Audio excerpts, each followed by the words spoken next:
Before the bright theatres of Europe, before tutus, before royal palaces, before the word ballet was ever spoken, there were drums, not the gentle sound of violins in a French court, but the deep heartbeat of Africa. Under storm-dark skies, entire villages gathered barefoot on sacred earth, bodies twisting with the rhythm of thunder, calling upon the heavens for rain. Some danced for survival, some danced for the spirits, and some danced for the gods.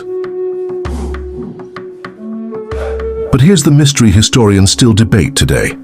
Could some of the movements and spiritual storytelling we see in modern ballet have echoes of ancient African ceremonial dances, especially the rain dances performed for rain deities and ancestral spirits? And if so, why has almost nobody talked about it? Tonight, we uncover one of the most fascinating mysteries in dance history. Welcome back to the channel. Today we're diving into a controversial and thought-provoking conversation: the possible connection between ancient African rain dances and the elegant ballet performances we see on modern stages today. Now, before we begin, let's be honest and separate fact from theory. Mainstream historians officially trace ballet to the royal courts of Renaissance Italy and France during the 1500s. But across social media, oral traditions, and debates among dance lovers and cultural researchers, many people believe Europe may have absorbed inspiration from older African ceremonial traditions through centuries of travel, trade, migration, and cultural exchange. And when you compare the ritual storytelling, symbolic movement, trance-like spinning, and spiritual performances, the similarities become difficult to ignore. Long before Europe developed formal ballet academies, African societies had already created highly sophisticated ceremonial dances thousands of years earlier. Some historians trace organized African ritual dances back to prehistoric times. Rock paintings discovered in the Sahara region show dancing figures dating as far back as 6000 BC. Dance in Africa was never just entertainment. It was communication. Communication with nature, communication with ancestors, communication with spiritual forces. And among the most powerful ceremonies was the rain dance. Across different African cultures, from Southern Africa to West Africa and North Africa, communities performed sacred dances during drought seasons, calling upon rain spirits, sky gods, or ancestral powers connected with fertility, harvest, and survival. In many traditions, dancers entered trance-like states through repetitive drumming and movement. Among the Yoruba people of present-day Nigeria, dances were performed for Shango, the powerful deity associated with thunder and lightning. The knowledge was passed down orally, generation after generation, century after century. That means the true age of these dances may be far older than most people imagine. Now let's move to Europe. Officially, ballet began during the Italian Renaissance in the 1400s and 1500s. The word ballet comes from the Italian word balletto, meaning to dance. The art form became popular among aristocrats and royal families who used dance performances to display wealth, elegance, and political power. But one woman changed everything. Her name was Catherine de Medici. Born in Italy in 1519, Catherine married the future King Henry II of France and brought Italian court entertainment traditions into France. Many historians credit her as one of the most influential figures in the development of early ballet. Then in 1581, under her influence, a grand performance called Ballet Comique de la Reine was staged in France.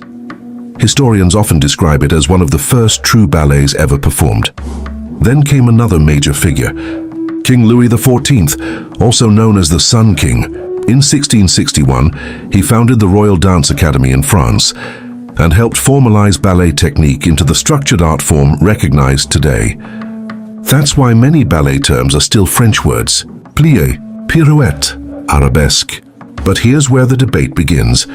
There is no direct historical proof that ballet was copied from African rain dances. No document has ever been discovered saying European ballet creators learned ballet directly from African rituals. That evidence simply does not exist. However, Historians do acknowledge that Africa, the Mediterranean and Europe were connected through trade routes and cultural exchanges for centuries before ballet emerged. Travelers, merchants, scholars, and empires moved between continents constantly. Cultural influence absolutely happened, and many researchers point to striking similarities between African ceremonial dances and aspects of modern ballet.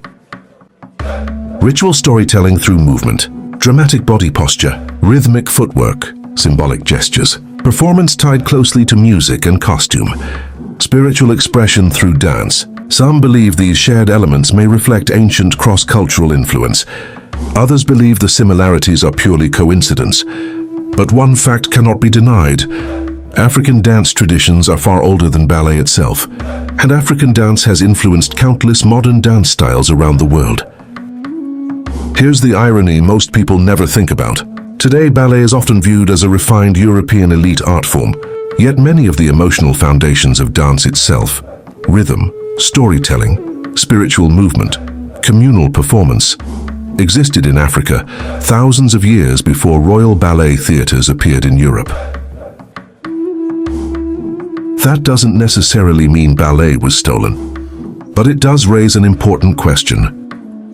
How much of world culture was shaped by civilizations history failed to properly credit? And perhaps the deeper truth is this: dance belongs to humanity. From African rain ceremonies to royal French courts to modern theater stages, movement has always been humanity's oldest language. So the next time you watch a ballerina spinning gracefully across a stage beneath bright lights and orchestral music, remember this: centuries before the spotlight, before opera houses, before royal academies, somewhere beneath the African sky, people danced barefoot in the dirt, calling for rain, and history may still be hiding just how connected those worlds truly are. If you enjoyed this video, subscribe to the channel, like the video, and turn on notifications for more hidden histories the world rarely talks about. And tell me in the comments, do you believe ancient African ceremonial dances may have influenced modern ballet? Or do you think ballet developed entirely on its own?